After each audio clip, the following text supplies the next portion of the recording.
Bismillahirrahmanirrahim. Assalamualaikum warahmatullahi wabarakatuh. Pada video kali ini kita akan belajar materi pelajaran bahasa Indonesia tentang melengkapi tabel dengan pokok-pokok pikiran berdasarkan isi teks dan menentukan informasi tersurat pada karya sastra. Kita langsung saja ke materinya. Nah, yang pertama kita akan belajar melengkapi tabel dengan pokok-pokok pikiran berdasarkan isi teks.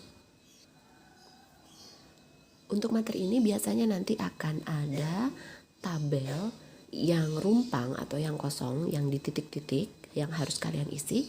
Nah, nanti untuk melengkapi tabel dengan informasi pokok pikiran dari isi teks, nah, lakukanlah hal-hal berikut. Yang pertama yaitu baca teks ilustrasinya dengan cermat. Lalu yang kedua, catatlah pokok-pokok informasi yang terdapat dalam teks. Jadi informasi pentingnya ada di dalam teks itu kalian catat dulu setelah dibaca. Nah, setelah itu perhatikan tabel yang harus diisi dengan informasi yang telah didapat. Nah, tabel yang ada disediakan di soal nanti kalian lihat dulu mana yang harus diisi, yang dititik-titikin atau yang dirumpangin itu informasi apa yang harus diisi. Nah, setelah itu baru lengkapi tabel dengan data informasi yang diperoleh dari teks. Oke, supaya kalian tidak bingung, kita langsung saja ke contoh soalnya. Kita perhatikan tabelnya. Di sini kita harus mencari waktu tibanya Pak Amri yang A, lalu waktu tempuhnya Pak Amri juga, lalu yang terakhir adalah berangkatnya Pak Didin. Nah, untuk A, nah di sini kan pertanyaannya berdasarkan teks di atas data yang tepat untuk mengisi A, B, C. Nah, berarti kita cari satu persatu. Untuk A, tibanya Pak Amri. Tadi waktu tempuhnya adalah 1 jam, berarti tibanya pukul 6. Oke ya. Nah, yang B itu waktu tempuhnya 1 jam, berarti 60 menit. Nah, berarti ini 60 menit. Nah, sekarang yang C itu waktu berangkatnya Pak Didin. Kan ini bedanya 15 menit, berarti jam 5 lebih 15. Nah, berarti jawaban yang paling tepat untuk A, B, C adalah yang D. Karena yang D benar, A-nya jam 6 tibanya, lalu waktu tempuhnya Pak Amri 60 menit atau 1 jam, dan waktu berangkatnya Pak Didin jam 5 lebih 15. Nah, seperti itu. Nah, sekarang kita akan belajar mengenai menentukan informasi tersurat pada karya sastra. Nah, karya sastra di sini banyak ya. Banyak sekali karya sastra yang ada di Indonesia. Puisi, pantun itu termasuk karya sastra. Nah, informasi tersurat juga terdapat dalam teks sastra. Salah satunya pantun. Jadi, informasi tersurat kalau kalian ingat kembali adalah informasi yang dipaparkan secara langsung, terlihat oleh kita ketika kita membaca gitu ya. Nah, berarti informasi tersurat ini terdapat pada pantun. Nah, pantun itu terdiri dari 4 larik atau 4 baris.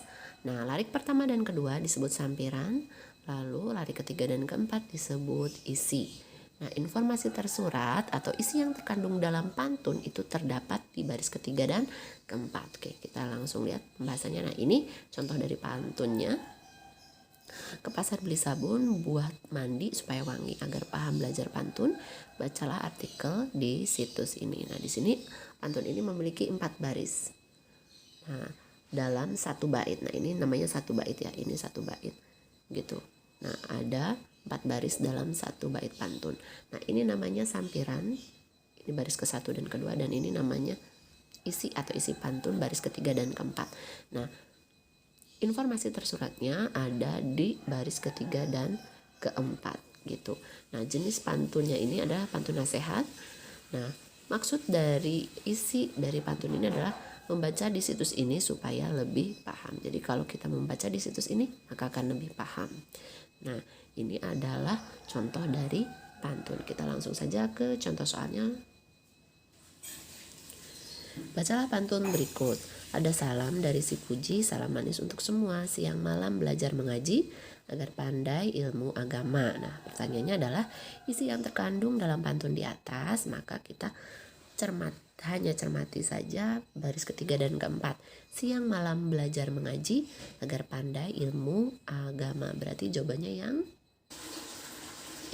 D, karena yang D itu tepat sekali atau sesuai dengan baris ketiga dan keempat.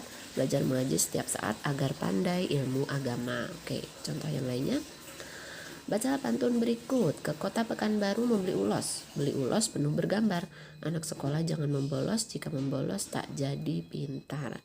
Isi yang terkandung dalam pantun di atas. Oke, kita fokus ke baris ketiga dan keempat ya. Agar anak sekolah jangan membolos, jika membolos tak jadi pintar. Maka jawaban yang tepat adalah yang D, siswa harus rajin ke sekolah. Nah, itulah materi untuk video kali ini. Semoga kalian